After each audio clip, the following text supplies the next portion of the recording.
Welcome in, Jazz fans. I'm Ken Clayton with Salt City Hoops, here with a video breakdown that's really right in my wheelhouse. When you hear the word breakdown, you probably think of breaking down draft candidates, X's and O's. I'm not doing any of that. I'm breaking down the Jazz cap sheet to walk you through the contracts and some of the peculiarities that different players have on the Jazz current cap sheet to kind of get you ready for the next week or two as we go through free agency and all the excitement that's going to happen there. So there are probably three different groups of people listening to this. The first group already turned off when they found out I was going to be talking about the salary cap and that we were going to spend much of our time, they don't know this yet, but in Microsoft Excel, which is where I live as a numbers geek, a financial guy, an inactive CPA. Um, they probably, so like I said, that first group probably already left. They're like, this sounds lame. The rest, there's a big group of you that'll watch this, bits and pieces maybe, stick around and learn a few things, hopefully. That's what I'm really aiming for. Then there's another group, some people at my end of the spectrum who are probably going to watch this, take notes, and DM me all day tomorrow with all the things I missed and got wrong. That's perfectly fine. Um, when we look at these things, we look at them differently. I make mistakes, whatever.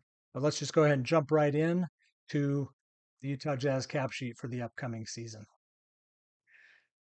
So we're talking here about the 2023-24 cap sheet, which technically does not even exist yet. We are still on June 27th as I record this. So there are 3 days and a couple hours of the 2022-2023 cap year remaining. However, this is where the Jazz are more or less right now. And so we're going to walk through that. As soon as I say that, there's a caveat. I'm going to change tabs. This is where the Jazz are right now. You'll notice on this version of the cap sheet, we still have Rudy Gay listed. We do not have John Collins listed because at this moment, that deal has not happened. It won't happen until July 6th or later. So we're going to hang on to that deal. That said, I've already, because I'm projecting what this cap sheet is going to look like, I'm already living in the future and assuming that we have John Collins, that Rudy Gay is gone. So what I thought we'd do is kind of walk through each of these players one by one, talk about some of the unique bits about their contract that might become relevant in the next, like I said, week or two. It could go longer than that, but generally, by the time we hit mid July, most rosters are fairly set, with the exception of maybe filling out some 13th, 14th, 15th guys on the roster. So let's jump in and take a look. Uh, the first guy on our roster is John Collins. Anywhere you see something shaded in yellow, that means that I'm waiting for an update or I don't know for certain yet. I assume John Collins will be number 20. Not that that matters to the cap sheet, but I put their uniform numbers over here.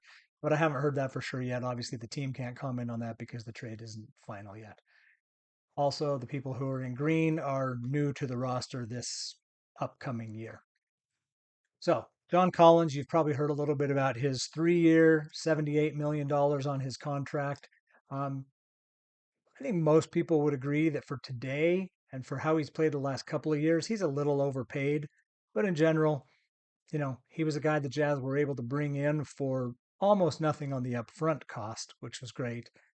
Although he does have a hefty salary for the next 3 years, assuming he doesn't improve his play.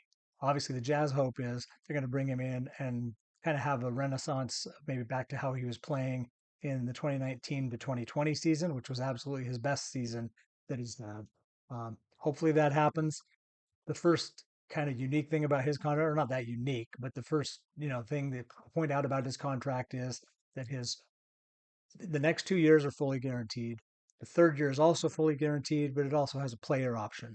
So on by June 30th, 2025, John Collins will be able to either opt in and take that $26.58 million, or he'll be able to opt out and become an unrestricted free agent. So it's the same situation that we're in present day with one more player now as we're going through this. Not a lot more to say about John Collins. Again, I'm not getting into player analysis. I'm not getting into rotations. I'm not getting anything to that like that. So this will probably be a little shorter video than you usually get when Dan and I jump on here and we're going back and forth. And before we know it, 60, 70, 80, 90 minutes have passed. So let's go down to Colin Sexton. Colin does have 3 years left on his contract. That you remember he signed with Cleveland as a sign and trade. Effectively, he was signing with the Jazz, but technically he was signing with Cleveland and being traded to Utah. He's got 3 years left on that contract at what is now and probably what is now a pretty good, reasonable, tradable contract and will be, my opinion, a really good contract in a year or two if he's still around, and obviously he'll be around somewhere, so he'll be playing on that contract. This is going to be a salary range that is really really um, easy to be traded. The only real note on Colin is he does have some unlikely bonuses in his contract. That means that they are not included here in these totals, but if he hits those unlikely bonuses, he could make $500,000 more each season. They aren't included because they are unlikely. So he's, you know, and I didn't think to pull what those are. I have it on in a different file somewhere, but they're things that are considered unlikely because he didn't do them last season, so they're not included in his expected salary. Moving down, best deal on the roster, probably. Somebody will argue that, but I don't think you can argue it too much. Lauri Markkanen at 17.3 million and next year at 18 million, although it is only partially guaranteed. We're going to have the same story with present day Kelly Olynyk when we get to him. But what that means is next year, um, after the draft, before the moratorium starts, the Jazz will have to decide whether they would rather keep Lauri Markkanen at 18 million or cut him and only pay him 6 million. I can pretty much guarantee you where they're going to go on that decision. And I saw one national writer who theorized that maybe what the Jazz could do just as a nice gesture to Lauri Markkanen, since he's by NBA standards underpaid right now as an all-star this past season and only making in that 17, $18 million range, they could just go ahead now and guarantee the $12 million that's not guaranteed for the 2024-25 season. I don't know that he cares. I don't know that the team will do that, but that was something I saw a national writer bring up. All right, let's move down to one of our guys who's in the news or will be shortly, Jordan Clarkson. Jordan Clarkson has a fully guaranteed contract that he could keep in this coming salary cap year for $14.26 million. Jordan Clarkson, probably justifiably after his last season, feels like he could do better than that. So Jordan Clarkson is going to take his player option. We expect, almost everybody expects him to opt out. The second he opts out, he will move from here on my cap sheet down into this free agents area. Haven't done that yet because I just wait for the actual news to happen. And then when that happens, he will also have, and this is kind of peering into the future, he will turn into a cap hold. His cap hold will be the salary that he earned last year times 1.5. So instead of, yeah, you can maybe see it there on the top, 13 million salary last year times 1.5. So he's going to have a cap hold of $20 million, 20 million and $10,000. What that means is he is not off the Jazz books until he either signs with another team or the Jazz renounce his rights. When he signs with another team, he's automatically he's renounced. He's removed uh, from the Jazz salary sheet. Um, but otherwise, if they just have moves they want to make and he hasn't resolved his situation yet, but they've already agreed we're parting ways and this is how it's going to happen, they can renounce him and remove that 20 million, not thousand, 20 million. So they are going to that's what we're looking at in the next few days is either Jordan Clarkson re-signs with the Jazz at whatever number that is, and then of course that number would pop in. He's on for 20 million until either the Jazz renounce his rights or he signs with another team. Okay. So obviously in this column with cap holds, he's in at 20 million. This column is the minimum and his minimum is zero. This is this column, and when we get to the totals, I'll explain that a little more. His minimum is zero. If he's renounced or signs with another team, boom, he's off the Jazz cap sheet. He goes to zero. Okay. Kelly Olynyk. Kelly Olynyk will also be in the news. It won't be big news probably tomorrow, but Kelly has a contract that is partially guaranteed at this point. Unless he is waived tomorrow, June 28th, he will become fully guaranteed. So currently, his guaranteed salary is only 3 million. So technically this in the minimum column should be 3 million. I think it is such a foregone conclusion that he will become fully guaranteed at his 12,195,122 number that I had already popped that into the minimum uh, column a little prematurely. That's what I expect to happen is that the Jazz will allow his contract to fully guarantee. Because remember, $3 million versus 12 million sounds like a big savings, but it's $3 million for the right to not have him anymore. You're paying him $3 million to walk out the door. So for right now, he's in that light gray font indicating that he's only partially guaranteed, and the Jazz have to make a decision in this case, unlike up here where Jordan has to make a decision. When Olynyk makes that decision, when the Jazz make the decision on Olynyk tomorrow, when he's not waived by 5 p.m. Eastern time, so 3 p.m. Utah time, 2 p.m. my time in Arizona, this will, change. It'll be guaranteed salary, the full amount. That is what I expect to happen. I'm going to change my minimum back because I'm that sure that we don't really need to anticipate having that additional cap space. I will say though that once Kelly is fully guaranteed, he's a person who could potentially be included in a trade. The Jazz just filled up their front court a little bit more. I said I wasn't going to get into rotations and roster stuff, but I am a little. They filled up their rotation a little more with Lauri Markkanen, Walker Kessler, Taylor Hendricks, adding John Collins yesterday. I don't think having a fifth in Kelly Olynyk is bad. Five guys for three front court positions. That's 144 minutes of playing time. Wouldn't surprise me if he sticks around, but at some point, whether it's tomorrow or up through the trade deadline, a team might call and say, we think he's valuable and we'll give you this young player, this draft pick. I'm not sure I'd expect that to be a first round draft pick, but there could be some kind of compensation. And at some point, the Jazz might say, yeah, let's do this. It's not that different from what they did last year. I mean, assuming they start the season with him, it's not that different from what they did last year. They had a few veterans on the roster, and then later in the year, they decided to move the veterans. That said, the Jazz aren't really looking to drop the record late in the year, probably this year. So might be different. So it'll probably just have more to do with what are the merits of what somebody might offer for Kelly Olynyk.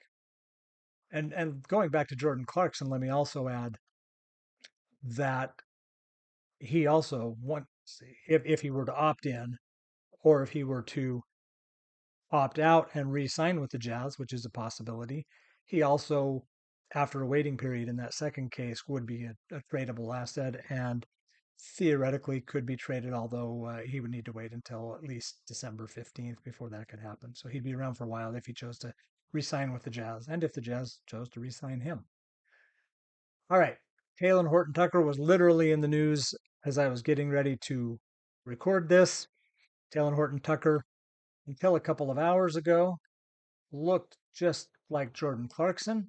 He had a player option that he had to decide on by Thursday, and he did, or at least whether the paperwork has been filed or not. But his agent revealed to, I forget who the tweet was from, revealed to somebody in national media that he was going to pick up his player option. So before this was a player option in that light green color. Now he has picked it up. So he has a fully guaranteed $11 million salary for this coming year. So what that means is Talen looked at the market might have, I probably had some thoughts about could I do better than this?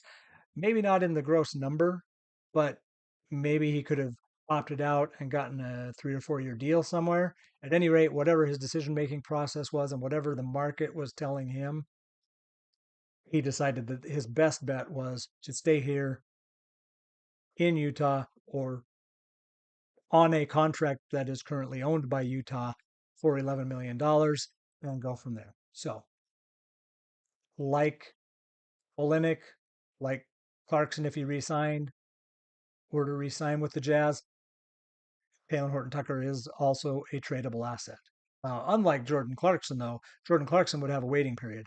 Um, Olynyk and Horton-Tucker would be tradable. Horton-Tucker is tradable now if he's picked up that option officially. Kelly is tradable now, but would only count $3 million in a salary match because that's all he has guaranteed at this moment. But as of tomorrow at 5 p.m. Eastern, he's fully guaranteed, and then he would have he would count for his full salary in a trade. I'm not saying that'll happen, but it's just how that works. Okay, we get down to the first of our new rookies, and we have Taylor Hendricks. Again, this stuff is in yellow because we're waiting for an update. So these numbers are based on the current salary cap estimate of 136 million, which is also down here at the bottom as an estimate. We will know on Saturday, July 1st or June 30th, Friday, June 30th. We should know what the actual salary cap number is. That'll plug in here, and there will be minor adjustments to all three rookies' actual salaries. And all three rookies will be on 2 years guaranteed, 2 years team option, and the fifth year they would become restricted free agents if the Jazz chose to make them a qualifying offer. I didn't populate what the amount of those qualifying offers was because it's going to change anyway. So I just threw them in there as a QO needed at that point. So Taylor Hendricks, that is pretty much the story with him. Again, he's kind of now in this what I think is a great place for him, even though it cost him a few minutes in this 5 man kind of front court rotation that I'm envisioning and a lot of people are envisioning. That'll take some pressure off of him. I'm sure he wasn't feeling the pressure, but I think it just gives the Jazz a little more opportunity to bring him along and let him grow into the NBA. He's a 19-year-old kid. He'll be 20 about a month into the season. So he's younger, and this gives him a chance to, probably work on strength. I anticipate as of today that he would play some, probably nightly.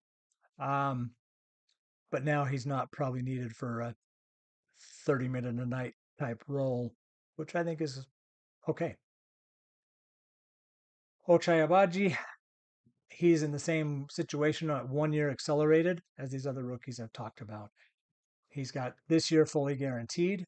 The next two are a team option. The Jazz will have to decide on 2024-25's option by October, but I think it's pretty safe to say they will they'll guarantee or they'll pick up the option on that season, and he will. So then he'll only have one team option year out there on the way to becoming a restricted free agent in like 3 years.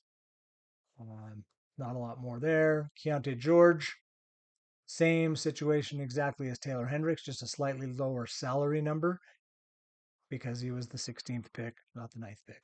These numbers are set by the rookie scale. There was nothing to negotiate. What was set, and then it's customary to take that number that is set and add 20%, and that's what this assumes because that's generally what always happens. I could maybe even take generally out of there, but there's probably been one exception over the years that system's been in place, so I'll just say generally, be safe. Simone Fontecchio, we have him in for he's an expiring contract already. He only signed a 2 year deal with the Jazz last year, played out 1 year.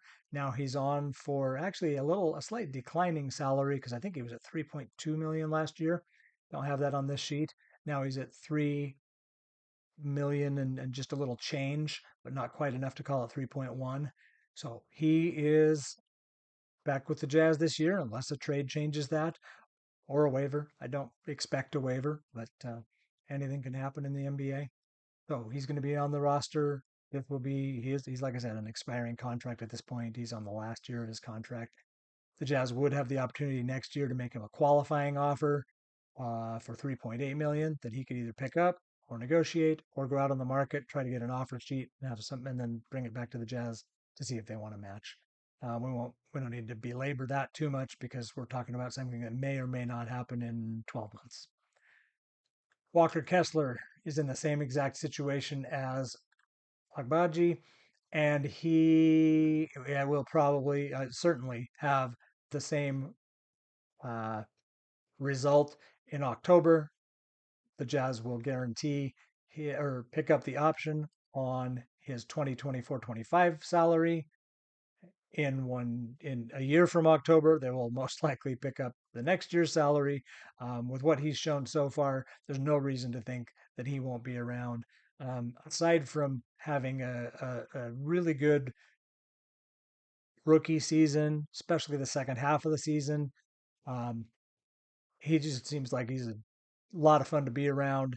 I enjoy the videos of him out with the kids at the junior jazz camps, and I mean I haven't watched a ton of them, but I've just seen him out there playing around. He just seems like he's a good guy that they're going to want in the locker room, and he's a good player too. So I think he's here for the long haul as long as the Jazz have contract control and maybe beyond. Because just because they don't have contract control at some date in the future doesn't mean he's just gone. Damian Jones earlier this month opted into his contract. He had a player option you can see over here that was he had to pick it up by the 23rd in his case because that's what his contract stipulated. He did it on the 20th. So he is in for one last year, pretty much at the minimum. It's the minimum for a contract for a player of his tenure in the league for the second year of the contract. Um, because it is was a 2-year contract that he signed with the Lakers prior to the trade. The league does not subsidize that, so the Jazz do pay the full amount of the full minimum to him. Whereas if you sign a player to a 1-year minimum, the league subsidizes that for veterans, but not going to happen in his case. Our last rookie, Bryce Sensabaugh, exactly the same situation as Taylor Hendricks and Keontae George. 2 years guaranteed, 2 years team option, qualifying offer, and restricted free agency. Should he get to 2027 and everybody's happy with everybody else and he's on the team or whoever owns his contract at that point. Not foretelling anything, not predicting anything. It's 4 years away. I'm not even worried about it. Now we get down into our non-guaranteed guys. And you'll see up to this point, with the exception of Jordan Clarkson, the cap holds and the minimums, or the with cap holds and the minimums, were all the same because everybody's fully guaranteed except for that one spot I showed you with Olynyk, where technically, as of today, the Jazz could waive him and that minimum would be 3 million. I just am pretty certain I don't expect that to happen. Everything we've heard from the media, we don't expect that to happen. We've heard directly from the team they anticipate him being around. So again, I'm saving myself the keystrokes, except that I did it when I changed it to 3 million on this video. So at this point, though, we have non-guaranteed contracts. All three of these contracts, as of right now, are non-guaranteed, fully non-guaranteed. Chris Dunn, 2 almost 6 million. It is non-guaranteed 100% now. It becomes fully guaranteed on October 23rd. So if he basically starts the season with the Utah Jazz, depending on the exact start of the season, he might be 2 or 3 games into the season, but on October 23rd, he becomes fully guaranteed. That means when you come over here, his salary now is counting against the Jazz. But if they really, really, really had somebody on the phone that they had an opportunity to sign, the minimum for him, for Chris Dunn, is zero because they could, just like that, waive him, clear that salary space, and potentially sign Dunn right back. He would have to be on board with that. He would have to be on board with being waived and re signed. But that would be a possible move the team could make, uh, again, if they needed or wanted to use every last bit of their salary cap space to sign a bigger free agent. I'm not sure that's where the Jazz are headed, but you never know. Or it could be two free agents, but they just need all that space. Same thing is the case with Luka Šamanić.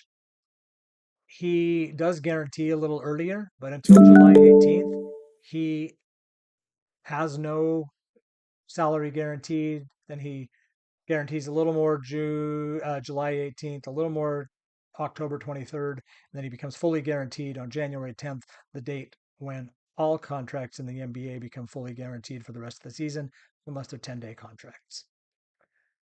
Um, Last member of this, Vernon Carey Jr. was a funny story. I thought it was so strange that the Jazz signed Vernon Carey Jr. on the 2 days before the end of the season, and then we never even saw him. Never saw him on the bench.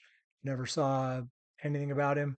They paid him a little bit of money in salary last season to basically get him into camp this year on a non-guaranteed contract. So he's in exactly the same boat as Chris Dunn, except he hasn't played with the Jazz to date. Um, he is non-guaranteed all the way up through October 23rd, and then he fully guarantees at once instead of having to wait until that January 10th guarantee date that most non-guaranteed guys uh, have to wait for. So again, in the case of all three of these guys, if the Jazz needed up to, you know, up to what are we looking at? Can't see it. Um, Up to that, cap space, you got 2.5, 4.5, about 6.5 million. If they needed a little more cap space, they could get it. And then they could go back to these players and say, we'll resign you right back on the contract we already had you on. But again, if you do that, you might not. The player might say, well, you waived me. I'm going to look and see what I can get elsewhere. One more note on these two players because they signed so late in the season on their actual NBA contracts, not Luka Šamanić's 10-day contract, that they have trade restrictions that are still in place. So these two players, not only do they not have any guaranteed salary that could count in a trade, but they're also trade restricted until after the July moratorium ends, and then they'll be lifted 1 or 2 days after that happens. We have a couple of two-way players. We have Micah Potter and we have Joey Hauser. We don't know a uniform number for him yet. And we have an open two-way roster spot. That spot probably isn't open today, but the new CBA creates a third two-way roster spot. So I imagine starting on July 1st, that players can start to ink contracts to be a two-way. So you might hear, I've wondered if one of the players, and I'd have no idea which one, on the Jazz Summer League roster might be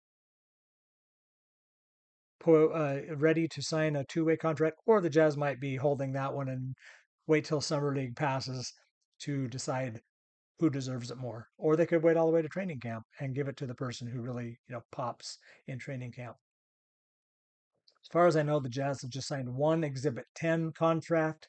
That's a contract that really is basically destined to probably play with the Salt Lake Stars this season, but those players do come to camp and have an opportunity to make the team. This last section down here is players who are here only because of their cap holds. These are free agents.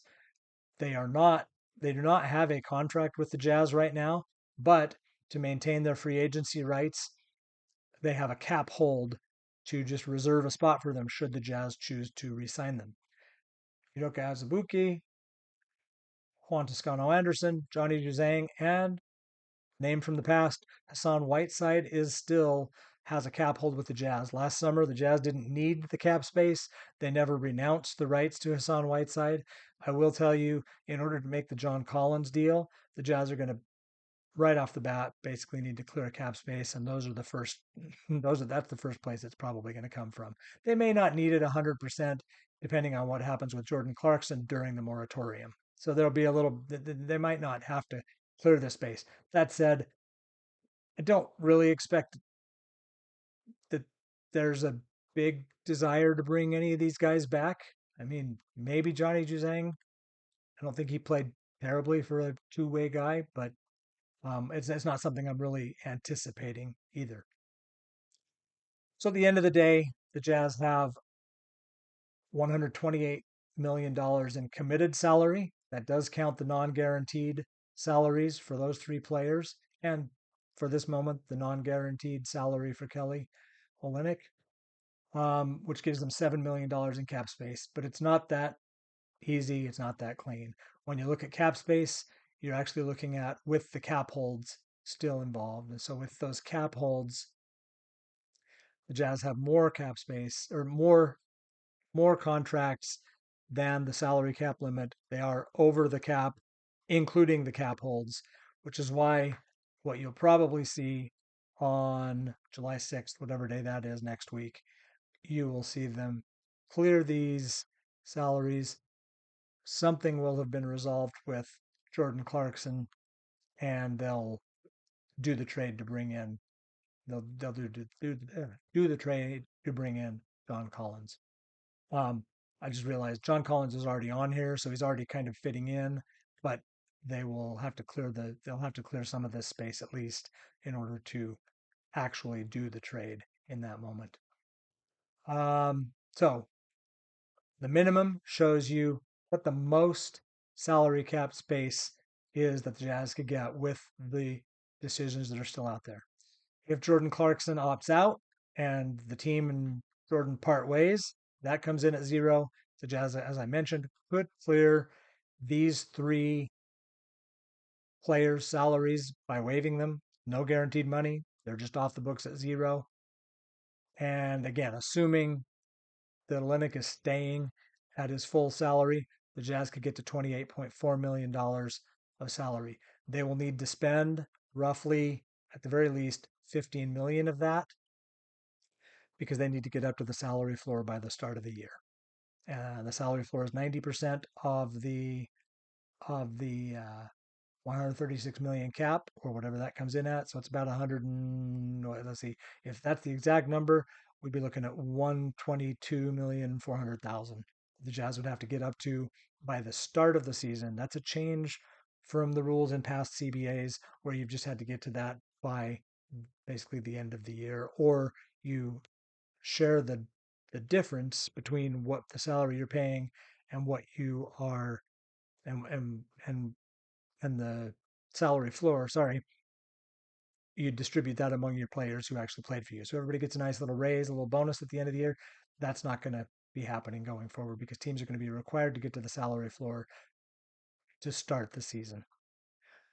The last thing I have here, I forgot to mention this when we talked about Clarkson, was it's a best guess. It's a little bit, based on things I've heard. This is kind of what I would imagine. This is the maximum contract the Jazz could have offered Jordan Clarkson. This would be year one, year two, year three during the season.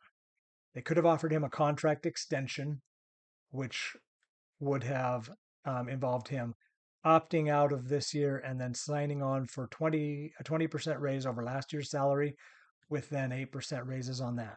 So the Jazz likely offered Jordan Clarkson something in the range of 3 years, $52 million.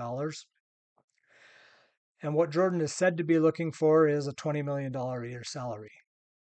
3 years, 4 years, I don't know. We haven't had that kind of detail um, reported anywhere that I've seen. So could the Jazz find a middle ground? And Jordan didn't sign for the 52 million.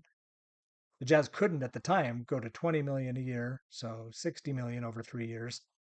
There's probably some possibility they find an agreement in the middle, but there's also a possibility that Jordan, after looking around and seeing three rookies, three second-year players, John Collins coming in, I mean, he's not going to be scared away by the competition of Keontae George and Bryce Sensabaugh, my opinion, but he might just be thinking maybe it's time to move on and go to a different location. So then you could look around at possible sign and trade options, or he could just sign with another team outright. He's an unrestricted free agent. He can do what he wants. The last thing I will mention on this breakdown is these traded player exceptions. I always laugh at these $200,000 player traded player exceptions. Technically, it still exists. It is useless. There's nothing you could do with that. Um, but the Jazz have these other traded player exceptions. As soon as the new salary cap year begins, and as soon as the Jazz go under the cap, these will vanish because they'll be under the cap. They won't need exceptions to the rules because they will then just be under the cap and they will be able to use this salary wherever they want. That said, there's one possibility where the Jazz could use these traded player exceptions, and that's if a trade partner or a potential trade partner comes to them this week on the 2022-2023 salary year and says, we need to get this guy off of our books to do a deal in this business year, 22, 23. You've got a trade a player exception. Will you take him? Of course, the Jazz would need to want the player to begin with because that player's salary would continue to be on the books next year. But there's a possibility the Jazz could pick up some kind of a player on this week. But just remember that would then eat into this $28 million. That's the maximum that the Jazz could have in cap space. So they would have to weigh those options and weigh the entire deal of what they needed to do. But just for an example, if somebody came in with a player that they needed to clear to prepare to make some other signing or to make some other trade on this year's business before the rules change for their team, and it's a player the Jazz like and would like to give a spin, they could say, sure, we'll take him. We're not going to give you anything. We'll give you a top 55 protected second round pick, which is or we'll send you the minimum amount of cash that we can send in a trade to make it legal. Because we're not really looking to spend this money, but we'll take the player off your hands if we can take him into this traded player exception. So these traded player exceptions, while they have expiration dates from July 6th, well, June 30th, but that one's useless, July 6th through next February 9th, really their expiration date is this Friday because the Jazz will become a below the salary cap team starting on July 1st, July 6th when the moratorium ends, and these won't be of any use to them anymore because they'll have the full cap space. They don't have to worry about these little building blocks cap space, which is kind of what trade player exceptions are. I hope all of that made sense. I hope the few of you that stuck around this long found that interesting, found that informative, one or the other, entertaining maybe. That's probably a high bar, but you stuck around this long. So thank you. If you have any questions on this, I'm on Twitter at at K_Clayt. You probably know that, and you'll see this posted out there on Twitter as well with my handle. So reach out to me with questions, even corrections. I don't mind. I have thick skin and I can get things wrong. But I hope this has been enjoyable. So thanks for joining this Salt City Hoops video breakdown. We'll talk later.